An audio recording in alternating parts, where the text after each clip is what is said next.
इथे आपली ही कढी तयार झाली आहे। हे बघा, मी एका बाउलमध्ये काढून घेते। ही कढी बनवण्यासाठी मी इथं 1 वाटी दही घेतला आहे। त्यानंतर 1 चमचा बेसन पीठ आणि हिरवी मिरची आणि लसूण कापून घेतला आहे। सर्वप्रथम मी तर हे 1 वाटी दही आहे ते ह्या बाउलमध्ये टाकते। दही माझं थोडं आंबट आहे, त्याचा आंबटपणा कमी करण्यासाठी आपल्याला इथे 1 चमचा बेसन पीठ टाकायचं आहे आणि कढी फुटत पण नाही त्याने, त्यामुळे आणि हे दोन्ही मिक्स करून घ्यायचं आहे आपल्याला।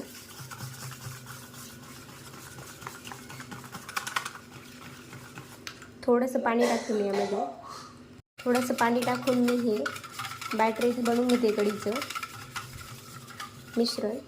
त्यामध्ये मी थोडीशी अर्धा चमचा हळद टाकते आणि ते मिक्स करून घ्यायचं आपल्याला।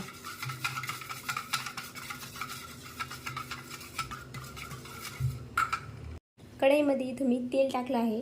तेल गरम झाल्यानंतर इथे मी जिरे टाकते आणि मोहरी। जिरे चांगले तडतडू द्यायचे।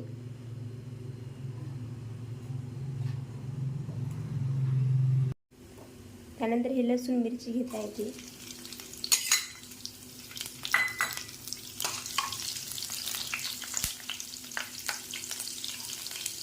आणि कढीपत्ता 1 मिनिट फक्त परतून घ्यायचं आहे। लसणाचा कलर थोडा ब्राऊन होईपर्यंत।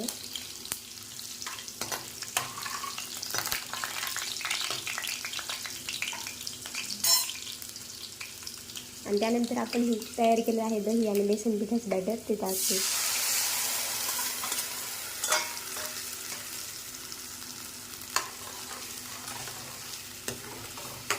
थोडंसं पाणी ॲड करते मी यामध्ये आणि हे सगळं मिक्स करून घ्यायचं आपल्याला।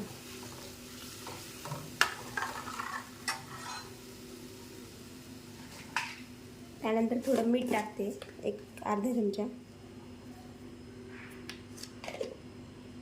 आणि कोथिंबीर।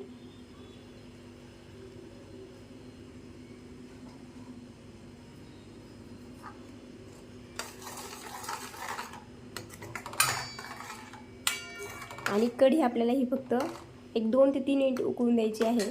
जास्त तिला उकळू द्यायची नाही, कारण की ती फुटते आणि टेस्ट पण चेंज होते।